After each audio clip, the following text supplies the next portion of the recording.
नमस्कार दोस्तों, स्वागत है आपका हमारे यूट्यूब चैनल सिविल ई जोन पर। मेरा नाम है दीपक सिंह बिष्ट। दोस्तों, आज हम डीएफसीसीएल का previous year question paper solve करेंगे जो 2016 में कंडक्ट कराया गया था। तो इसमें दोस्तों ये 100 मार्क्स का क्वेश्चन पेपर था।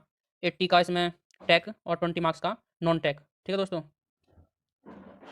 और जो नया पैटर्न है उसमें 120 मार्क्स का टोटल क्वेश्चन पेपर है, यानी 96 टेक प्लस 24 नॉन टेक। ठीक है, लेकिन ये प्रीवियस ईयर है 2016 का, तो इसमें 80 एंड 20 में डिवाइड किया गया है। 80, ठीक है, 80 प्लस 20, तो 20 का जो नॉन टेक पार्ट है आज हम उसको कवर करेंगे और नेक्स्ट वीडियो में टेक्निकल पार्ट हम कवर करेंगे दोस्तों। ठीक है, तो स्टार्ट करते हैं दोस्तों। फर्स्ट क्वेश्चन है, which of the following fundamental rights is detected from Indian constitution by the 44th amendment act. यानी कि क्वेश्चन कह रहा है कि जो 44वां संविधान संशोधन हुआ था, ठीक है, तो उसमें इन ऑप्शन में से कौन सा जो अधिकार है, मौलिक अधिकार है ना, ठीक है, तो कौन सा मौलिक अधिकार है जो अब हमारा मौलिक अधिकार नहीं है, पहले था। ठीक है, कौन सा मौलिक अधिकार है? तो दोस्तों एक मौलिक अधिकार है संपत्ति का अधिकार। ठीक है, राइट ऑफ प्रॉपर्टी। ये अब हमारे संविधान का जो जो हमारा संविधान है उसमें अब नहीं है। ठीक है, मौलिक अधिकार नहीं है ये। तो 44वें संविधान संशोधन 1978, ठीक है, 1978 में ये संशोधन हुआ था, तो उसमें संपत्ति का अधिकार राइट ऑफ प्रॉपर्टी हटा दिया गया था। ठीक है, तो बाकी राइट ऑफ स्पीक ये भी 19 आर्टिकल 19 में ही है ना। Right against exploitation, right to vote. ठीक है, तो ये सब मौलिक अधिकार हैं। तो मौलिक अधिकार जो हमारे कहाँ से 12 से 36 में है। ठीक है, अनुच्छेद 12 से 36 तक। ठीक, ये याद रखना आप। तो राइट टू प्रॉपर्टी हटा दिया गया है। ठीक, और कहाँ किस में था? 19F में था, और अब कहाँ रख दिया इसको? आर्टिकल 300A में रख दिया। ठीक है, तो 44वें संविधान संशोधन 1978 को। फिर नेक्स्ट क्वेश्चन है, which of the following Indian scientist discovered that stimulation in plants are due to electrical impulses. तो यानी कि कौन से भारतीय वैज्ञानिक रहे हैं जिन्होंने पौधों में क्या किया, क्या डिस्कवर किया कि उनमें संवेदना होती है, जिस तरह से इंसानों में होती है ऐसी उनके अंदर भी फीलिंग्स होती हैं। तो इस चीज़ को डिस्कवर किया किसने किया? तो ये किया दोस्तों जगदीश चंद्र बोस ने। ठीक है, तो इसके लिए इन्हें इन्हें जो है अवार्ड भी मिला है। और इन्होंने इसमें जो इंस्ट्रूमेंट यूज़ किया था उसका नाम क्या है? क्रेस्कोग्राफ। ठीक है, ये आप नोट कर सकते हैं, क्रेस्कोग्राफ। तो इन्होंने और भी काफ़ी सारी रिसर्च की हैं, जैसे रेडियो एंड ऑप्टिक्स पे काफ़ी रिसर्च की इन्होंने। तो जो वायरलेस टेक्नोलॉजी है आजकल काफ़ी जो है यूज में आती है, तो उसकी शुरुआत मतलब इन्होंने ही की थी। लेकिन इन्होंने अपने जो इन्होंने आविष्कार किए थे उसके बारे में बता दिया था लोगों को, तो जिससे इसका जो पेटेंट है वो दूसरे कंट्रीज़ के जो वैज्ञानिक हैं उन्होंने अपने नाम करा लिया। बहुत सारे इन्होंने जो वायरलेस के ऊपर रिसर्च की थी उसका। ठीक है, तो जगदीश चंद्र बोस। फिर नेक्स्ट क्वेश्चन है, in which year national rural employment guarantee act was introduced. तो 2005 में, ठीक है, NREGA नरेगा जो है ये 2005 में ये एक्ट आया था। ठीक, और फिर 2009 में इसका रीनेम हो गया था। क्या हो गया था? मनरेगा हो गया था। ठीक है, महात्मा गांधी इसमें जुड़ गया था। ठीक, Mahatma Gandhi national rural employment guarantee act. तो कब नाम चेंज कब हुआ है, यानी कि रीनेम्ड कब हुआ? 2009 में हुआ। ठीक है, लेकिन क्वेश्चन यहाँ पे क्या पूछा है, कब ये एक्ट लागू आया था? तो 2005 में ये एक्ट आया था। ठीक है, तो तब इसका नाम नरेगा था। ठीक, NREGA। नेक्स्ट क्वेश्चन है, the highest rice producing state in India is. तो भारत में सबसे ज़्यादा सर्वाधिक जो चावल है उसका उत्पादन कौन सा राज्य करते हैं? तो वेस्ट बंगाल जो है पहले नंबर पे है। ठीक है, अगर गेहूं की बात करें, ठीक, वीट वीट की बात करें तो यूपी पहले नंबर पर आता है दोस्तों। ठीक है, और गन्ना शुगर केन में भी यूपी आता है पहले नंबर पे। तो ये आपको याद रख सकते हैं। फिर नेक्स्ट क्वेश्चन है, who is considered as the father of modern economics. तो एडम स्मिथ को क्या बोला गया है? ये फादर ऑफ मॉडर्न इकोनॉमिक्स हैं। ठीक है, तो इनकी एक बुक भी है जिसका नाम क्या है? इनकी बुक का नाम आप याद रख सकते हैं, the wealth of nation. The wealth of Nations इन्होंने एक बुक लिखी है। ठीक है, तो ये भी क्वेश्चन बन सकता है एग्जाम में, तो नोट कर लीजिएगा। फिर नेक्स्ट क्वेश्चन है, question number 6, who was the chairman of the drafting committee for Indian constitution. तो जैसे कि आप सभी को पता होगा, डॉक्टर भीमराव अंबेडकर। तो भारतीय जो संविधान है उसकी रूपरेखा इन्होंने तैयार की थी। उसके मतलब और भी इनकी कमेटी में थे, लेकिन चेयरमैन कौन थे? डॉक्टर भीमराव अंबेडकर। ठीक है, तो 2 साल 11 महीने 18 दिन लगे थे इस पूरे संविधान को बनने में। और 26 नवंबर 1949 को क्या हुआ था, इसको स्वीकार कर लिया गया था और लागू कब किया गया था, 26 जनवरी 1950 को। ठीक है, तो ये भी क्वेश्चन बनते हैं, तो आप याद कर लीजिएगा। फिर नेक्स्ट है, which South Indian actor served as tourism minister of India in UPA government. तो यूपीए गवर्नमेंट जो यानी कांग्रेस की जो गवर्नमेंट थी, उसमें कौन सा साउथ इंडियन एक्टर थे जो क्या रहे हैं, टूरिज्म मिनिस्टर। ठीक है, तो इनका नाम क्या है, के चिरंजीवी। तो ये आप याद रख सकते हैं। ठीक है, और फिलहाल कौन है टूरिज्म मिनिस्टर ऑफ इंडिया, तो अभी हैं प्रहलाद सिंह पटेल। ठीक है, प्रहलाद सिंह पटेल हैं जो आपको पिक्चर में दिख रहे हैं। ठीक है, तो 2017 से अभी तक जो है टूरिज्म मिनिस्टर ऑफ इंडिया कौन है, प्रहलाद सिंह पटेल। तो ये भी एक क्वेश्चन बन सकते हैं। ठीक है, फिर नेक्स्ट क्वेश्चन है, in which state Indian government has decided to stabilize organic farming research institute. यानी कि ऑर्गेनिक फार्मिंग रिसर्च इंस्टीट्यूट जो है कहाँ स्थापित किया गया है इंडियन गवर्नमेंट के द्वारा, तो किस स्टेट में, तो सिक्किम में। क्योंकि दोस्तों सिक्किम ऐसा राज्य है जो 100% ऑर्गेनिक फार्मिंग करने वाला क्या बन गया है, स्टेट बन गया है दोस्तों। ठीक है, तो 100% ऑर्गेनिक स्टेट बन गया है सिक्किम, आप देख सकते हैं जैसे कि पिक्चर में दिखाया गया है। और इसको यानी state won the prestigious future policy gold award मिला इसको, किसके द्वारा, यूएन फूड एंड एग्रीकल्चर के द्वारा, है ना। तो टोटल 51 नॉमिनेशन हुए थे, जिसमें से किसको मिला है, सिक्किम को। ठीक है, और सिक्किम ने 2003 में ही क्या कर दिया था, केमिकल जो फर्टिलाइजर है उसको अपने स्टेट में बैन कर दिया था दोस्तों। ठीक है, 2003 में ही बैन कर दिया था, और इस समय ये 100% ऑर्गेनिक स्टेट बन गया, यानी कि बिना केमिकल खाद के, बिना केमिकल फर्टिलाइजर के क्या करते हैं, कृषि उत्पादन करते हैं। ठीक, और काफ़ी अच्छा प्रोडक्शन ये हमारे कंट्री में करता है दोस्तों। फिर नेक्स्ट क्वेश्चन है दोस्तों, question number 9, which Indian king was known as Indian Napoleon. यानी कि भारत का कौन से राजा हैं, ठीक है, कौन से राजा रहे हैं जिन्हें इंडियन नेपोलियन के नाम से भी जाना जाता है, तो उनका नाम है समुद्रगुप्त दोस्तों। ठीक है, 335 ईस्वी से लेके 380 ईस्वी तक इनका जो है टाइम पीरियड रहा है। ठीक है, तो यानी कि गुप्त राजवंश जो था उसके शासक ये रहे हैं, है ना। तो गुप्त राजवंश कब स्टार्ट हुआ था, 300 आई थिंक 320 या 22 से स्टार्ट हुआ था ना। और तो चंद्रगुप्त प्रथम थे 320 से 335 तक। ठीक है, और 335 से 380 समुद्रगुप्त, और उसके बाद चंद्रगुप्त द्वितीय, यानी कि जिन्हें विक्रमादित्य भी कहते हैं, तो 380 के बाद वो थे। और एक क्वेश्चन ऐसा भी पूछा जाता है कि अंतिम अंतिम राजा कौन थे गुप्त शासनकाल के, तो वो थे कुमारगुप्त। ठीक है दोस्तों, तो ये आप याद रख सकते हैं। और चांदी के सिक्के किसने चलाए थे सबसे पहले, तो विक्रमादित्य यानी कि चंद्रगुप्त द्वितीय ने चलाए थे। ऐसा भी क्वेश्चन पूछा जा सकता है। फिर नेक्स्ट क्वेश्चन है दोस्तों, in computer technology the full form of LAN is. तो लैन की जो फुल फॉर्म है वो क्या है, लोकल एरिया नेटवर्क। ठीक है, और एक WAN भी होते हैं, है ना, यानी कि वाइड एरिया नेटवर्क। ठीक, फिर नेक्स्ट जो है ये जीएस का पार्ट खत्म हो गया। फिर रीजनिंग है। रीजनिंग में फर्स्ट क्वेश्चन है, Russia is related to Moscow in the same way France related to. तो यानी मॉस्को रशिया की राजधानी है, तो उसी तरह से फ्रांस की राजधानी क्या होगी, पेरिस होगी दोस्तों। ठीक है, तो फर्स्ट आंसर सही हो गया। फिर नेक्स्ट क्वेश्चन नंबर सेकंड क्या बोल रहा है, ये बोल रहा है after starting from a point a man walks 3 kilometre towards east. यानी कि किसी पॉइंट से 3 किलोमीटर पूरब की तरफ यानी ईस्ट की तरफ जाता है कोई आदमी। ठीक है, 3 kilometre, then turning to his left he moves 3 kilometre. तो फिर वो बाईं ओर मुड़ता है, यानी कि उसका बाईं ओर इधर होगा। ठीक है, और फिर 3 किलोमीटर जाता है वो। ठीक है, after this he again turns left and moves 3 kilometre. फिर से वो 3 किलोमीटर मूव करते हैं, है ना, बाईं ओर अपने। और फिर क्वेश्चन कह रहा है which choice given below indicates the correct direction in which he is from his starting point. यानी कि अब स्टार्टिंग पॉइंट से वो अभी किस डायरेक्शन में है, तो स्टार्टिंग पॉइंट ये है, यहाँ से वो किस डायरेक्शन में है, डायरेक्शन देखो उसकी नॉर्थ में। ठीक है, नॉर्थ में, यहाँ पे है ना, तो नॉर्थ में है दोस्तों।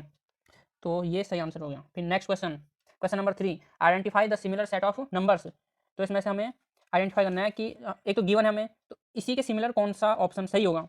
तो गिवन क्या है, 482 है ना, 496 और 526, 482 496 एंड 526। तो यानी कि इसमें डिफरेंस देख लो पहले कितने का है, पहले कितने का है, यहाँ पे है दोस्तों 14 का अंतर आ रहा है ना। फिर उसके बाद 30 का आ रहा है, 30 का माइनस करके देखिए आप, तो 30 का आ रहा है। अब सेम रिलेशन इसमें चेक करते हैं, तो फर्स्ट में ही पहले चेक कर लेते हैं। तो 334 और 14 कितने हो गए, प्लस 14 348 और प्लस 30 करो तो 378। तो पहले में ये मैच कर गया, तो फर्स्ट आंसर हो गया, है ना। सेम सिमिलर वे में कौन सा है ये बताना था। फिर नेक्स्ट क्वेश्चन है, determine the pattern and fill in the missing number. तो ये भी रीजनिंग का क्वेश्चन है, इसमें पैटर्न देखना हमने और मिसिंग नंबर क्या होगा ये बताना है। तो पैटर्न देखो पहले, 5 9 17 और 33, तो 5 9 के बीच कितने का अंतर आ रहा है, यहाँ पे कितने का अंतर आ रहा है, तो 4 का आ रहा है ना। फिर 9 और 17 के बीच 17 माइनस 9 कितना, 8 का अंतर आ रहा है। फिर 33 माइनस 17 के बीच कितने का अंतर आ रहा है, तो ये आ रहा है दोस्तों 16 का। अब देखो यहाँ पे कुछ लग रहा है आपको क्या हो रहा है, यहाँ पे डबल हो रहा है, 4 into two 8 into two 16 into two यानी कि 32, समझ रहे हो। तो 32 अब ऐड होगा ना, अब 33 में 32 ऐड करेंगे कितना होगा, 32 33 प्लस 32, तो ये हो जाएगा 65, ठीक है। तो तीसरा हमारा इसका आंसर हो गया। फिर नेक्स्ट क्वेश्चन है दोस्तों, स्टूडेंट एक्स रैंक, तो एक क्वेश्चन दे रखा है, student x rank fifth from top, यानी कि एक स्टूडेंट है एक्स, है ना, तो टॉप से कितना है, फिफ्थ है इसकी रैंक, फिफ्थ टॉप से, ठीक, यानी कि 1 2 3 4 इसके ऊपर है।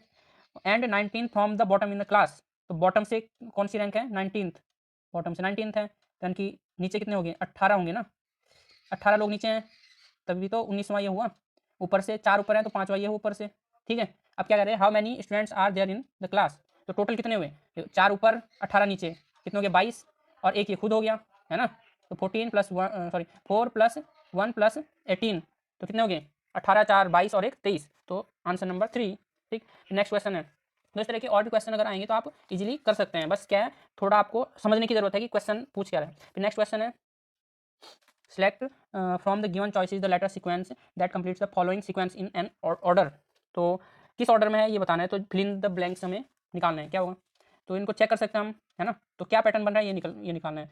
तो जैसे यहाँ पे सेकंड को अगर हम चेक करें तो ये वाला पैटर्न बन रहा है कि एम एन, फिर 2 गैप है, फिर एम एन एन, फिर से गैप है, एम एन, फिर स्पेस है, फिर एम, तो अगर सेकंड वाला लगाते हैं तो यहाँ पे क्या हो जाएगा, एन, फिर एम, फिर एम और फिर एन, तो देख सकते हैं एम एन और एन एम, एम एन और एन एम, एम एन और एन एम, तो ये पैटर्न बन रहा है। तो इस तरह से आप चेक करके आंसर दे सकते हैं, ठीक है। फिर नेक्स्ट क्वेश्चन है, in a certain code tour is coded as 1 2 3 4, clear को भी इस तरह से कोडेड किया गया है, स्पेयर को भी इस तरह से कोडेड किया गया है, what is the fifth digit for sculpture, इसका फिफ्थ डिजिट कितना होगा ये हमें बताना है। तो ऊपर जो गिवन है वहाँ से हम देख सकते हैं एस, एस का कोड क्या है, ये है ना एस, तो एस का फर्स्ट कोड क्या है 9 है, 9, सी का कोड क्या है, सी का है 5, ठीक है 5, यू का क्या है, ये यू है, यू का 3, और एल का कोड क्या है एल, तो एल, ये है ना एल, एल का कोड है 6, ठीक है, और पी का कोड क्या है, तो पी का है ये है, तो पी का है 0, ठीक है। इसी तरह से हम क्या करेंगे और का भी निकाल सकते हैं, लेकिन ये पूछ रहा है फिफ्थ डिजिट का, तो 1 2 3 4 5, फिफ्थ का क्या 0, तो ये आंसर हो गया। Next question, if P's mother is Q's daughter, ये कह रहे हैं कि ये पी है, इसकी मदर जो है, ठीक है, इसकी मदर क्या है, क्यू की पुत्री है, ठीक है, क्यू की पुत्री है, और L is maternal aunt of P, L जो है वो पी की क्या है, मैटरनल आंट, यानी कि इसकी मम्मी की बहन है ना, तो यानी कि एल तो बहन है, तो इसके लिए हम समझने के लिए क्या कर सकते हैं, यहाँ पे माइनस का चिन्ह लगा सकते हैं, मतलब हम इंडिकेट करेंगे माइनस से कि क्या है, महिला है, और पॉजिटिव हम रखेंगे तो वो पुरुष है, अपने समझने के लिए, ठीक है, आप अपने हिसाब से कर सकते हैं। तो एल क्या है, पी की मैटरनल आंट है, यानी कि इसकी मदर की बहन है, और M is sister of Q, M Q की सिस्टर है, ठीक, ये आप देख सकते हैं। Then how is M is related to L, तो एम किस तरह से रिलेटेड होगी, तो एम क्या है, क्यू की सिस्टर है, क्यू क्या है, मदर, मदर है किसकी, पी के मदर की मदर है, यानी कि पी के मदर की मदर है, तो पी की जो मैटरनल आंट है यानी कि एल, एल की मदर की भी क्या होगी, आंट होगी, ये समझ रहे हो, जब पी के मदर की आंट है ये एम, तो क्योंकि एल पी के मदर की बहन है तो उसकी भी आंट होगी, ठीक है, तो सेकंड आंसर सही हो जाएगा। फिर नेक्स्ट क्वेश्चन है, in a certain code fire is coded as DGPC, है ना, what is the last letter of the coded word for short, तो यहाँ पे हम देख सकते हैं किस तरह से पैटर्न बन रहा है यहाँ पे, तो -2 हो रहा है ना, -2 हो रहा है, ठीक, एफ में से -2 करेंगे तो डी, है ना, बीच में क्या ई और फिर एफ है, आई, आई में से फिर -2 करेंगे तो कितना आएगा, जी आएगा, है ना, GHI, ठीक, इसी तरह से आर में से 2 माइनस होगा तो कितना आएगा, पी आएगा, है ना, PQR, ई में से 2 माइनस करेंगे तो सी, तो ये पैटर्न यानी सब में -2 हो रहे हैं, ठीक। तो फिर उसी तरह से शॉर्ट, जो शॉर्ट है, शॉर्ट को देखो, इसमें कह रहे हैं what is the last letter क्या है, शॉर्ट का टी है, तो उसमें से 2 माइनस करो, है ना, सेम पैटर्न बनेंगे, तो आर, यानी टी कितने पे होता है, टी होता है 20 पे, आर 2 माइनस करेंगे 20 - 2 कितना आएगा 18, 18 पे क्या होता है आर होते हैं, समझिए। फिर लास्ट क्वेश्चन है question number 10। 4 engineers designated as CE, SE, EE and AE, है ना, read a certain number of newspaper early in the morning. तो सुबह सुबह क्या करते हैं ये चारों इंजीनियर पेपर पढ़ते हैं, ठीक है, तो न्यूज़पेपर पढ़ते हैं। One of them reads 4 newspaper, तो इनमें से एक इंजीनियर क्या करता है 4 पेपर पढ़ता है। अनदर रीड्स 3 न्यूज़पेपर, दूसरा 3 पढ़ता है। थर्ड रीड्स 2 न्यूज़पेपर, तीसरा 2 पढ़ता है, ठीक है। While the fourth 1 reads 1 paper, तो चौथा बंदा एक न्यूज़पेपर पढ़ता है। Below are some additional facts regarding the names of the officers. तो नीचे जो दिया गया है एडिशनल फैक्ट इनके बारे में दिया गया है, इनके नेम दिए गए हैं, ठीक है। तो फर्स्ट बोल रहा है ये एन इज़ नॉट द ई, तो एन ई नहीं है। दूसरा यानी कि पहले हम लिख लेते हैं, तो सी ई, एक सी है ना, फिर एक एस ई है, फिर एक ई है, और चौथा है ए ई, है ना, तो ए ई। तो ये बोल रहा है N is not the E, N E नहीं है, तो इन तीनों में से एक होगा, फिर ई नहीं होगा। एच क्या है, एच ए ई है, तो एच के आगे ए ई के आगे हम एच लिख लेते हैं, ठीक है। एच क्या है, ए ई है। N is not the C E, तो एन सी ई नहीं है। He reads more number of newspaper than L, तो एल से ज़्यादा न्यूज़पेपर पढ़ता है, ये भी हमें ध्यान रखना है। और सी ई नहीं है, या तो एस ई होगा या ई होगा, है ना। The one who is the C E reads more number of newspaper than L, तो जो सी है, सी ई है, वो एल से ज़्यादा न्यूज़पेपर पढ़ता है, तो ये भी हमें ध्यान रखना है। फिर नेक्स्ट बोल रहा है ये the person who is the S E reads the maximum number of newspaper, तो एस ई कहाँ है, ये है ना एस ई, ये है, तो मैक्सिमम नंबर यानी कि 4 पड़ेगा, ये मैक्सिमम तो 4 ही है ना, तो मैक्सिमम नंबर ऑफ न्यूज़पेपर पड़ेगा। फिर कह रहा है B does not read 2 newspaper, तो बी जो है वो 2 न्यूज़पेपर नहीं पढ़ते हैं, ठीक, तो यानी कि वो 3 पढ़ेगा या 1 पढ़ेगा, है ना। और जैसे कि एन के बारे में बताया गया N is not the E, N E नहीं है, ठीक है। फिर सी में भी बोला गया एन इज़ नॉट सी, तो एन ई नहीं है और सी भी नहीं है, तो एन और ए एच है, तो एस एन क्या होगा, एस ई होगा ना, तो एन क्या होगा, एस ई होगा, ठीक है। और reads more numbers of newspaper than L, तो एल से ज़्यादा न्यूज़पेपर पढ़ता है ये, ठीक है। तो मैक्सिमम पढ़ रहा है 4 पढ़ रहे हैं, और तो एल से तो ज़्यादा होगा ही, ठीक। और फिर एक और पॉइंट देख सकते हैं आप, डी जो पॉइंट है, the one who is the C E reads more number of newspaper than L, तो जो सी ई है वो एल से ज़्यादा न्यूज़पेपर पढ़ते हैं, ये बोल रहा है ना। तो एल कौन सा होगा इसमें, ई होगा एल, क्योंकि ऐसी तो एन है, ए एच है, तो ई बचा तो एल होगा। एल से ज़्यादा कौन पढ़ता है, सी पढ़ते हैं, तो इससे ज़्यादा कितना हो सकते हैं, तो मान लो 3 पढ़ता है ये, है ना, 3 न्यूज़पेपर पढ़ते हैं, क्योंकि ये पॉइंट भी बोल रहा है B does not read 2 newspaper, तो यानी कि सी क्या होगा, बी होगा, है ना, और 2 नहीं पढ़ता, यानी कि या तो 1 पढ़ेगा या 3 पढ़ेगा, लेकिन एल से ज़्यादा पढ़ेगा ना, तो ज़्यादा में तो 3 आएगा, तो 3 सही होगा इसका, ठीक है, ठीक। तो यानी कि सी कितना 3 न्यूज़पेपर पढ़ता है, ऐसी 4 पढ़ता है, बाकी 2 और 1 बचे वो ई और ए ही पढ़ेंगे, है ना। तो अब आप मैच कर सकते हैं इनमें जो ऑप्शन दिए हैं, L is the E and read 1 newspaper, यानी कि तो 1 तो ए ही पढ़ रहा है ना, और एल जो है वो इनसे कम न्यूज़पेपर पढ़ रहा है, किससे, बी और एन से, तो यानी कि 2 पढ़ रहा है, तो सबसे मिनिमम ए ही पढ़ रहा है, तो ये भी सही नहीं होगा, क्योंकि एल जो है वो कितने पढ़ रहे हैं, 2 न्यूज़पेपर पढ़ रहे हैं, ठीक, 1 तो नहीं पढ़ रहे हैं। सेकेंड है B is the C E and reads 3 newspaper, तो बी जो है ये है ना बी, तो सी है और 3 न्यूज़पेपर पढ़ रहे हैं, तो बिल्कुल सही बात है, तो ये हमारा सही आंसर हो जाएगा। तो आप इनको एक बार खुद से इनको बना के चेक कर सकते हैं कौन सा आंसर सही होगा, ठीक है।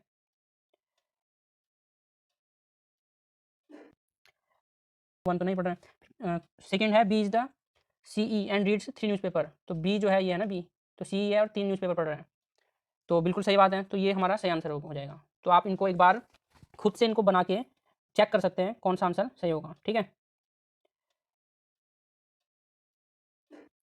तो ये दोस्तों हमने DFCCL का 2016 का जो प्रीवियस ईयर पेपर है उसका नॉन टेक वाला पार्ट हमने सॉल्व किया आज, ठीक है। और फिर हम टेक्निकल पार्ट भी नेक्स्ट वीडियो में सॉल्व करेंगे। तो ये वीडियो आपको कैसे कैसे लगी आप कमेंट बॉक्स में लिख सकते हैं। अगर आपको अच्छी लगी है तो लाइक करें, सब्सक्राइब करें और ज़्यादा से ज़्यादा दोस्तों को शेयर करें। और घर में रहें, स्वस्थ रहें, सुरक्षित रहें और अपने और अपनी फैमिली का ध्यान रखें। तो नेक्स्ट वीडियो में फिर मिलेंगे, तब तक के लिए आपका बहुत बहुत धन्यवाद।